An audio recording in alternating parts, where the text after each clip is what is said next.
Fala pessoal, bom dia, boa tarde, boa noite, tudo bem com vocês? Como é que vocês estão? Tudo certinho? Eu espero que sim e desejo desde já um dia, uma semana abençoados, tá bom? Como tem sido o dia de vocês? Como tem sido os dias de vocês? Já conseguem enxergar a luz aí no fim do túnel? Aquela luz que tange, né? Voltada à inteligência emocional? Já conseguem perceber mais que quase tudo influencia nos nossos comportamentos, é, muitas vezes nas as reações, as coisas que o mundo nos traz, as coisas que consumimos. Já entendeu que apesar de não conseguir controlar tudo, você pode ajustar coisas e ter mais plenitude em sua vida emocional? Só de apresentar história, conceitos, tópicos e tudo mais, nós temos uma noção maior da importância desse tema, desse conteúdo. Vocês concordam comigo? Na última aula vimos um pouco da história de Jesus e a inteligência emocional. Pensemos o seguinte, para passar por tudo o que ele passou e fazer tudo o que veio fazer, tinha que ser um mestre, vocês não acham, na inteligência emocional? Jesus é ou não é um mestre também nesse quesito? Nós só conseguimos vislumbrar isso no mundo, no Brasil principalmente nos últimos anos, como falamos nas aulas anteriores, apesar de ser um tema pesquisado aí nas primeiras décadas lá do século XX, né? Que foi em torno de 1990 que os pesquisadores que a gente falou, o Peter Salovey e o John Mayer, que começaram a trazer à tona, né, o tema. Então, depois, sendo bem destrinchado aí com o primeiro livro e assim por diante, que foi o Daniel Goleman, certo? Então, vocês conseguem perceber a importância de ir a fundo em tudo aquilo que remete a nós, ao nosso ser, ao nosso interior, não só os nossos órgãos, né, músculos, dentes e tudo mais, mas as nossas emoções, os nossos sentimentos, entendendo o porquê das coisas. Para isso, precisamos ir sempre indo para a raiz. Tá? Eu gosto de exemplificar as coisas usando a agricultura, o plantio, as flores, o mato, etc. Eles mostram que antes de plantar uma semente, eu preciso revirar o solo, verificar se tem tudo o que a semente precisa para germinar, se o pH está ok, pH da terra, se tem os micro-organismos que necessitam, os aminoácidos, as vitaminas, os minerais, e depois disso sim, eu planto. Porém, tudo do jeito certo e no tempo certo. O que me faz pensar que comigo seria diferente? Nós temos um ciclo também, assim como diz lá em Eclesiastes 3:1, há um tempo para tudo nessa vida. Então, precisamos buscar nos conhecer. Somente assim conseguimos ajustar o que precisa para estarmos plenos e contribuir com força para a sociedade, né? Além de nós, também para a sociedade. Então, por isso, nós vamos continuar tratando do tema e crescendo dia a dia mais em conhecimento. Pois, para desenvolver a inteligência emocional, nós precisamos praticar. Tá? E a pergunta que eu te faço agora é, você tem praticado? Tem anotado no seu diário sobre sentimentos que tem sentido, as emoções que tem vindo, o que fez, como reagiu, como se comportou? Sim? Maravilha. Não? Então, comece a fazer. Tá? Como sempre falamos, no próximo slide a gente vê o tema, os nossos alunos. Né? Como tudo na vida, começamos a todo vapor. Depois vamos reduzindo a intensidade e o que quero dizer é que muitos começam cursos, treinamentos, aulas, estudos, jogos, tudo que você imaginar aí. No início, alguns caem. Depois de um tempo, mais alguns caem. Depois outros, né? Vai até o fim, na verdade, eu costumo dizer agora, quem é forte. Quem quer aprender, quem não desiste, que se demonstra resiliente, que almeja a mudança. Então, veremos as manifestações via grupos de WhatsApp e outros, cada vez mais vazias e vagas. Mas se você não é um desses, continue manifestando aí as suas dúvidas, os seus complementos, seus compartilhamentos, tudo mais que vier aí na sua mente, tá bom? Eu falei nas primeiras aulas que não iria entregar nada aqui, que os fizesse ter em mãos com facilidade para apenas acompanhar uma apostila ou coisa do gênero. Então, eu sugeri para que vocês anotassem. Por isso, né, pois isso, aumenta muito a potência do nosso aprendizado. Quando a gente anota, e eu costumo fazer muito isso em tudo, quando eu estou conversando com pessoas, se eu tenho um papel, uma caneta, um lápis, um papel, um guardanapo, coisa do gênero, eu fico anotando, eu fico desenhando, eu fico escrevendo. Quando a gente faz isso, nós nos comprometemos com a gente mesmo. Isso faz com que o nível de aprendizado cresça, e olha, absurdamente, tá? Eu confirmo para vocês, porque eu faço isso. Então comece a anotar, caso ainda não tenha feito. Na próxima tela, vemos que o compartilhamento de uma aluna, exatamente sobre a anotação. Teve vídeo também no grupo do WhatsApp, né? Mostrando as páginas virando e tudo mais. Então, anotou perguntas, frases, coisas que marcam. Sabia que você, quando entende a situação, começa a enxergar em si e nos outros o que te falta e quer ensinar o que aprendeu? Por exemplo, eu aprendi coisas, eu notei em mim e eu vejo em alguém que está com uma dificuldade, eu quero ensinar ela para que ela seja ajudada, para que ela saia daquele ponto e parta para um outro ponto, que ela suba um degrau. Em outros momentos falamos aqui que alguns de vocês compartilharam as aulas, né, para amigos e conhecidos, pois vocês viram que poderia ajudar essas pessoas. Outros já me falaram que comentaram com algumas pessoas situações que dotaram nelas. Viu que se ajustar uma tal situação emocional, as faria ter mais plenitude. E isso é fantástico. Continue assim, tá? Então, no exemplo aí na tela para vocês, que é o caderno, é anotar, é ler, é reler, é pensar, é refletir, é meditar. A importância disso é ser igual, gente. Então, façam isso sempre. Com a Bíblia, então, muitas vezes. Tá bom? Então, no próximo slide, nós falamos da aula 1. Introdução à inteligência emocional. Depois, no próximo slide, a parte A da aula 1. O que é a inteligência emocional? Depois, a parte B da aula 1. A importância da inteligência emocional nas nossas vidas. Parte C da aula 1. História e conceitos fundamentais da inteligência emocional. Parte bônus da aula 1. Explorando a inteligência emocional à luz dos ensinos de Jesus Cristo. E hoje, vamos partir para a última parte da aula 1, que é a parte D. Aplicações práticas da inteligência emocional no cotidiano. Vamos para mais do mesmo? De novo e de novo? Sim. Assim está sendo por exemplo, eu vou dar um exemplo, algo que está acontecendo comigo. Mais uma vez eu estou com a viola caipira. Comecei a aprender. Então, eu tenho notado o que nesse aprendizado? Que é repetição, ajuste, repetição. Gravar, depois de gravado, gravo as notas e depois disso gravado as coisas começam a fluir na prática. Então, decora-se notas, ponteios, e aí na hora de aplicar dá um branco, aí você tenta de novo, até que começa a sair alguma coisa. Inclusive, eu deveria trazer a viola aqui para mostrar para vocês o que eu deveria fazer lá no começo, e quando comecei, e agora, né, como está sendo. Pense em algo assim que para mim era praticamente impossível de acontecer. Pois é, mas aconteceu. Então, porque nós vamos repetindo, pensando, analisando, repetindo, e assim vai até dar certo. Muitas vezes nós damos uma pausa, e aí vou lá, pego um instrumento novamente e falo, não, eu preciso conseguir. E aí você tirou toda a tua preocupação, anseio, angústia de quando você não estava conseguindo, e aí a coisa flui e acontece naturalmente. E é assim também com a nossa questão de inteligência emocional. Então, falar as mesmas coisas, colocando sempre algo novo ou de uma forma diferente, vai fazendo essa semente germinar na nossa mente. Uma coisa é certa, mesmo que você não aplique, não faça os exercícios, não medite, não reflita, se você assistiu todas as aulas até aqui, jamais vai esquecer do termo inteligência emocional e da sua importância. Inclusive, se não aplicar, lembrará com remorso lá na frente, de não ter se dedicado, insistido nesse desenvolvimento. Fica a dica aí, tá bom? Vamos lá então? Autoconhecimento emocional. Reconhecer suas próprias emoções. Identificar gatilhos emocionais. Por exemplo, se você perceber que está se sentindo ansioso antes de uma apresentação importante no trabalho, pode reconhecer essa ansiedade e aplicar técnicas para gerenciá-la.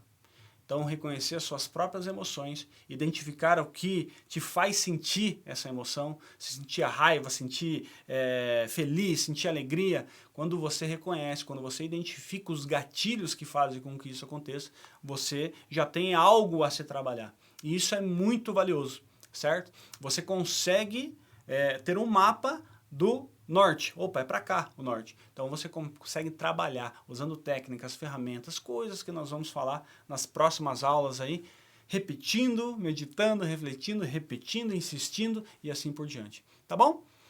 No próximo, autocontrole. Lidar com impulsos emocionais de forma saudável.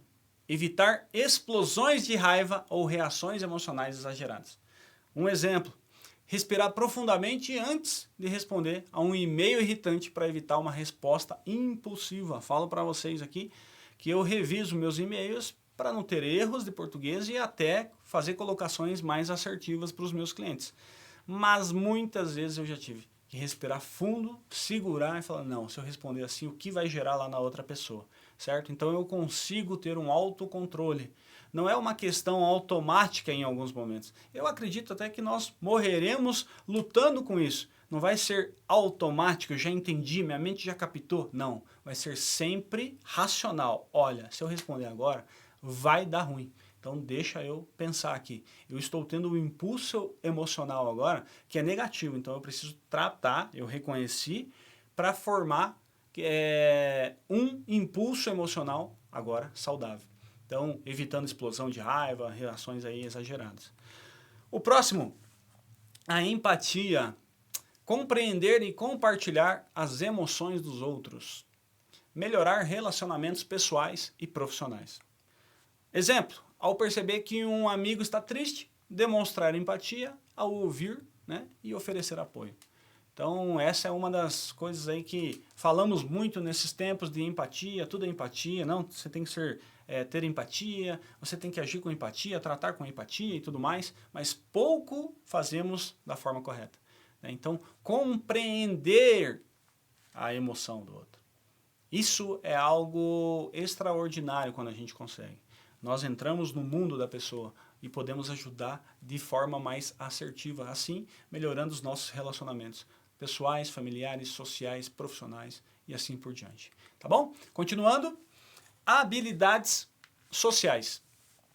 Melhorar a comunicação interpessoal, fortalecer relacionamentos. Um exemplo, utilizar uma escuta ativa. Falamos disso já.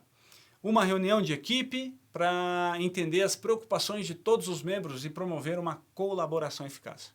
Então eu coloco atenção ao que está sendo tratado, assim eu consigo entender as preocupações de todo mundo, ou de grande parte, ou de alguém específico, né, a ponto de eu conseguir promover uma colaboração eficaz. Eu compreendo as outras pessoas, o que elas pensam, o que elas acreditam, e assim por diante, e eu consigo agir de forma que vai fazer a coisa fluir melhor.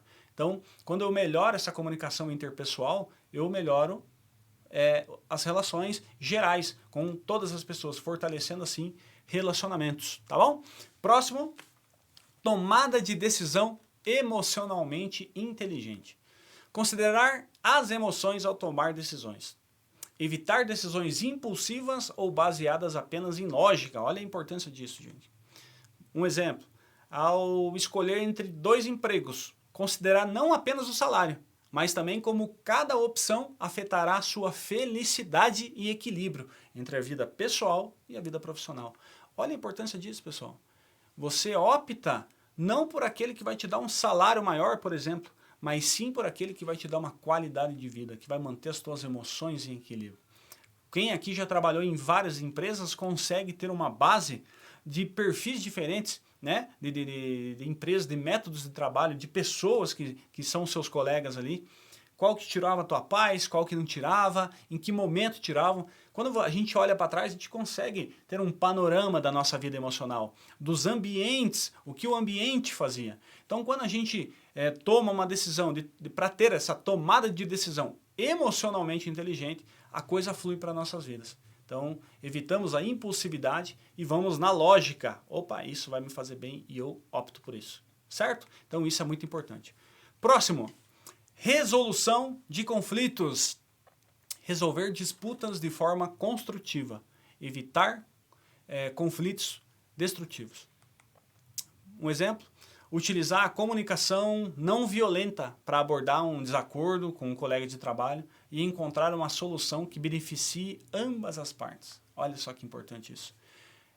Eu não entro mais numa disputa apenas para eu ter a razão, para que a minha ideia, eu mostrar que eu estava convicto daquilo e que era o certo e o outro não. Então eu evito uma destruição e penso sempre em entrar numa disputa, num confronto de forma construtiva. Então eu ajo mostrando para as pessoas que aquilo é para benefício de ambas as partes, né? Não só meu. Porque hoje a gente vive numa sociedade egoísta e então as pessoas querem levar vantagem, as pessoas querem o melhor para si. Se eu estou bem, não me importo com o outro. Você já ouviu aquele ditado que fala assim, não, bem um ditado, é meio uma realidade, né? Não, eu quero todo mundo bem, nossa, eu quero que aquela pessoa fique muito bem. Só que a partir do momento que aquela pessoa está bem, melhor do que eu, aí eu começo a sentir uma inveja, um negócio ruim. Você já ouviu falar sobre isso? Então assim, quando a gente age dessa forma, nós resolvemos conflitos para que todos fiquem bem, independente se um melhor do que o outro, se o outro melhor do que um, porque a ideia não é essa, é eu me tornar melhor todos os dias para mim mesmo, certo? Então o próximo, muito importante aqui, esse é um dos que mais arrebenta, né, cada um de nós, gerenciamento do estresse. Identificar fontes de estresse, desenvolver estratégias para lidar com o estresse de maneira saudável. Como assim? Estratégia para lidar com o estresse de maneira saudável. Existe isso? Existe. Um exemplo aqui para nós, para a gente colocar na cabeça aqui e pensar. Praticar técnicas de relaxamento, como meditação, né? E alguns outros aí que você... O que é meditar? Meditar é você tirar um pouco daquele excesso de pensamentos destrutivos da tua cabeça. Então você tira aquilo e relaxa, fala, não vou pensar em nada agora. Você já fez isso? Já foi para um parque, já foi para um campo, para algum lugar assim, na frente da praia, tal, pisando na areia? Não, eu só estou pensando aqui em eu pisando na areia, eu aqui ouvindo o canto dos pássaros. Isso ajuda a reduzir o estresse. Então, quando a gente faz isso, a gente reduz o estresse relacionado ao trabalho ou à vida pessoal. Então, a importância de usar ferramentas, técnicas, estratégias para diminuição do estresse, para que a gente possa controlar aquela situação e agir mesmo existindo uma situação negativa, ruim, preocupante, a gente decida e faça em paz. Então, eu sou muito a favor da meditação, ela feita nesse sentido, ó, não a meditação que algumas religiões ou crenças fazem, tá? Eu penso em meditação, por exemplo, quando eu vou ler a Bíblia, uma meditação que eu fique pensando sobre aquilo que eu li. Como será que foi, como será que aconteceu, como Deus operou e assim por diante. Então, eu medito naquilo. Quando hoje eu penso numa meditação, talvez seja o tema de uma próxima aula, ou talvez da próxima aula, eu penso no você olhar para si. Poxa, deixa eu sentir as partes do meu corpo, né? Isso para mim é uma forma de meditação. Eu estou com um prato ali onde tem salada, tem um arroz, tem um feijão, uma carne, e aí eu olho para aquilo, eu olho para aqueles alimentos, eu sinto o cheiro daqueles alimentos, né? Eu estou ali presente. Ao colocar na boca, eu não simplesmente engulo o alimento, mas nas mordidas, nas mastigadas, eu sinto genuinamente o sabor daquele alimento. Para mim, isso é uma forma de meditação, onde eu foco naquilo e esqueço o resto. Então, eu sou muito a favor disso, porque quando eu foco naquilo que está me fazendo bem, está me nutrindo, está me relaxando, eu esqueço os problemas. E isso é muito importante, nós precisamos fazer mais disso. Certo? O próximo, falaremos sobre motivação e foco. Manter a motivação em momentos desafiadores. Eduardo, eu não consigo, eu tenho medo, eu às vezes não sei como reagir. Certo, é por isso que você está aqui fazendo esse treinamento, esse curso, essas aulas. Manter o foco em metas de longo prazo, isso faz com que a gente se motive também, né? Eu tenho um objetivo, então, de novo, viola caipira, eu sei que não é para agora, mas para eu alcançar algo que eu almejo, quero um dia louvar a Deus com a viola. Então, eu preciso passar pelo processo. E eu acredito que é um longo prazo, certo? É uma meta de longo prazo, mas eu estou motivado e focado a fazer com que isso aconteça. Um outro exemplo aqui, estabelecer metas específicas e realistas, né, para um projeto e usar a motivação para mantê-lo comprometido. Então você precisa começar a ter metas. Uma vez eu ouvi o Dr. Lair Ribeiro falar, quem pensa muito no passado, nas coisas que aconteceram, essa pessoa está morrendo. Ela já meio que desistiu da vida. Agora, quando você vai conversar com as pessoas e elas já olham para um outro lado, falando, não, eu ainda quero fazer isso, eu ainda quero aprender tal coisa. Não, eu tenho um sonho de uma viagem. Pessoas já de idade avançada, normalmente essas pessoas falam muito do passado, certo? Mas você nota quem está firme mesmo e quem não está pelo que ela mais fala com empolgação. Ela mais conta as histórias do passado, triste, desanimado, porque foram boas ou coisas ruins que aconteceram, né? Ou ela fala assim, das coisas do passado, mas também, não, mas eu ainda quero fazer tal coisa, eu ainda quero viver coisas, eu ainda quero participar de coisas. Olha só como é diferente. Então essa pessoa, ela não desistiu da vida, ela tá, pelo contrário, ela tá firme, ela tá dedicada, ela vai além, porque ela tem uma meta, ela tem um objetivo. E isso nós precisamos, certo? Motivação e foco, nós precisamos disso.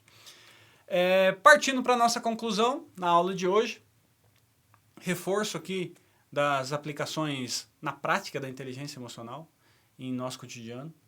É um reforço para nós e eu reforço a importância disso ser tratado e falado e repetido e insistido e trazendo sempre uns caminhos diferentes, algo que nos faça, poxa, ele falou na aula passada, mas agora ele trouxe um outro ponto aqui que me fez realmente agora entender ou pensar de forma correta. Então, nós vimos que as diversas circunstâncias nos permitem aprender. Quanto mais temos matéria-prima para estudar nossas vidas e as nossas emoções. E isso, para mim, é maravilhoso. Agora, é mão na massa, buscando compreender em seus dias aí o que pode ser identificado. E lembre-se, esse exercício é diário para que você se capacite mais e mais nesse tema da inteligência emocional e você possa alcançar a vida plena emocionalmente falando. Tá bom? Para o nosso encerramento, por hoje é isso. Encerramos essa aula, mais uma aula do nosso estudo. Agradecemos aí a sua participação. Eu espero que na próxima aula, que é a aula 2, acreditem, valerá muito a pena. E até lá, que Deus abençoe você, a tua casa, a tua família, os seus sonhos, os seus planos e os seus projetos. Feito!